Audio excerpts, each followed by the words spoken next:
శ్రీ గురుభ్యో నమః, శ్రీమాత్రే నమః. మనము వాస్తు అష్ట దిక్కుల్లో భాగంగా అష్ట దిక్కుల్లో ఉండేటటువంటి దిక్పాలకుల యొక్క వివరణ, దిక్పాలకుల యొక్క శక్తి హీనమైనప్పుడు జరిగేటటువంటి సమస్యల గురించి మాట్లాడుతున్నాం. తూర్పు దిక్కు పూర్తయింది గత వీడియోలో. ఇప్పుడు పడమర దిక్కున ఏ అధిష్టాన దేవత ఉంటారు అక్కడ అంటే వరుణ దేవుడు అధిష్టాన దేవత అక్కడ వరుణుడు.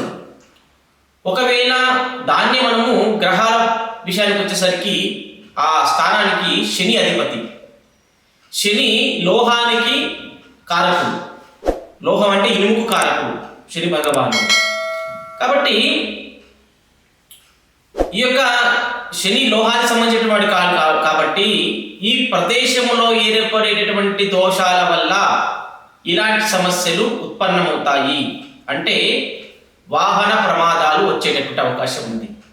ఇక్కడ వరుణుడు యాక్టివ్గా లేకపోతే ఖచ్చితంగా వాళ్ళ గృహంలో ప్రమాదాలకి లోనవుతారు, ఖచ్చితంగా యాక్సిడెంట్స్ జరుగుతాయి. అలాగే ఇంకొక విషయం ఏంటంటే ఎముకలకు సంబంధించినటువంటి రోగాలు వచ్చే అవకాశం కూడా ఉంది. ఎముకల రోగాలు ఏవో ఒకటి. ఇంకొక ముఖ్య విషయం ఏంటంటే డబ్బు బాగా ఉన్నప్పటికీ కూడా వాళ్ళకి వాహన యోగం అనేటటువంటిది ఉండదు. వాహనం కొని నడిపేటటువంటి యోగ్యత ఉండదు. వాళ్ళకి వాహనం కొనేటటువంటి యోగ్యత ముందుగా ఉండదు.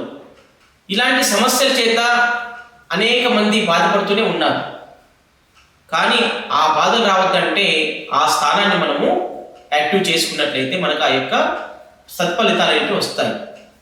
ఇంకోటి ఏంటంటే ఈ జోని యొక్క దోషం వలన ఈ యొక్క పడమర దిక్కులో ఉన్నటువంటి యొక్క నెగిటివ్ ఎనర్జీ వలన మనకి ఇలాంటి సమస్యలు వస్తాయంటే బోన్ క్యాన్సర్లు వచ్చేటటువంటి అవకాశం కూడా ఉంది. తర్వాత బోన్ క్యాన్సర్లు, రకరకాల ఎముకలకు సంబంధించినటువంటి క్యాన్సర్లు వచ్చే అవకాశం ఉంది. అలాగే ఈ జోన్లో ఈ యొక్క పశ్చిమ వైపున ఎనర్జీ లేకపోతే వాళ్లకు ఆయుధాల వలన చనిపోయేటటువంటి అవకాశం ఉంటుంది. ఏదో ఒక ఆయుధం వలన చనిపోతారు వాళ్ళు. కాబట్టి ఇలాంటి దుష్ఫలితాలు మనకు రావద్దు అంటే వాస్తుపరమైనటువంటి ఎంత అది వాస్తుకు ఉన్నప్పటికీ కూడా అక్కడ ఆ యొక్క దిక్పాలకుల్లో వరుణుడు ఎవరైతే ఉన్నారో ఆ వరుణుని యొక్క డిస్టర్బెన్స్ అంటే అక్కడ ఎనర్జీ లేని కారణంగా మనం ఒకవేళ ఎనర్జీ ఉంది కానీ ఇంకా వాస్తు పరిహారం చేసుకుంటారు కొంతమంది తెలియని వాళ్ళు. మరి అక్కడ యంత్రం పెట్టించుకుంటారు. అంటే సైంటిఫిక్ ఆరాస్కారం చేత అక్కడ నిజంగా ఎనర్జీ ఉందా లేదా అనేటువంటి ఐడెంటిఫై చేసిన తర్వాతనే మనము ఆ యొక్క రెమెడీ చేయించుకోవాలి. లేకపోతే గుడ్డిగా అష్టదిగ్బంధన చేయండి అంటే అష్టదిగ్బంధన చేసినంత మాత్రమే కొన్ని స్థలాల్లో ఆ యొక్క దిక్పాలకుడికి ఎనర్జీ ఉంటుంది, అక్కడ అవసరం ఉండదు. ఆకలైన వాడికి అన్నం పెట్టాలి కానీ ఆకలి లేని వాడికి అన్నం పెడితే తినడుగా. అలాగే అక్కడ విపరీతమైనటువంటి ఎనర్జీ క్రియేట్ అవ్వడం వల్ల కూడా ఇంకా ఎక్కువ సమస్యలు వచ్చేటటువంటి అవకాశం ఉంటుంది.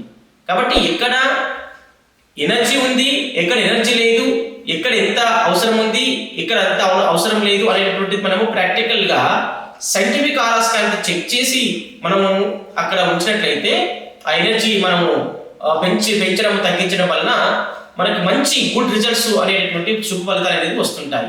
కాబట్టి ఇది గమనించాలి. శుభం భూయాత్.